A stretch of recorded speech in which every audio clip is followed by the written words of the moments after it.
இப்ப group 2 mains exam நடந்திருந்ததுல அதுல unit 6 question ஒன்னு ரைட் பண்றேன். அதுல நம்ம புக்ல எங்க இருக்கு அப்படிங்கறத நம்ம பார்க்கலாம். யாருடைய வறுமை நினைக்கப்படும் என்று வள்ளுவர் கூறுகின்றார். இதோட ஆப்ஷன் என்ன? நேர்மையானவர், திருடர், கயவர், தீநட்பு.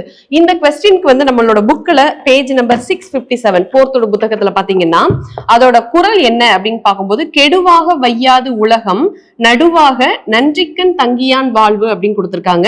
இதோட பொருள் என்ன அப்படின்னு பாத்தீங்கன்னா, நடுவு நிலையாக நின்று நெறியில் நிலைத்து வாழ்கின்றவன் அடைந்த வறுமை நிலையை கேடு என்று கொள்ளாத உலகம்.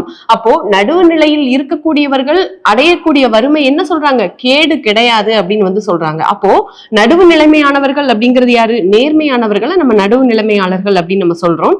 அப்ப அவர்களுடைய துன்பத்தை என்னன்னு சொல்றாங்க? வறுமையாக, கேடாக நம்ம நினைக்க கூடாது, அவர்களுடைய வறுமையாகவே எண்ணப்பட வேண்டும் அப்படிங்கிறது தான் இதோட பொருள். அப்ப சரியான ஆன்சர் என்னது? இதோட சரியான ஆன்சர் நேர்மையானவர். அதாவது வறுமை யாருடைய வறுமை நினைக்கப்படும்? இந்த நேர்மையானவர்களுடைய வறுமை வந்து உலகம் உள்ளவரை நினைக்கப்படும் அப்படிங்கிறது இதோட சரியான ஆன்சர். தேங்க்யூ.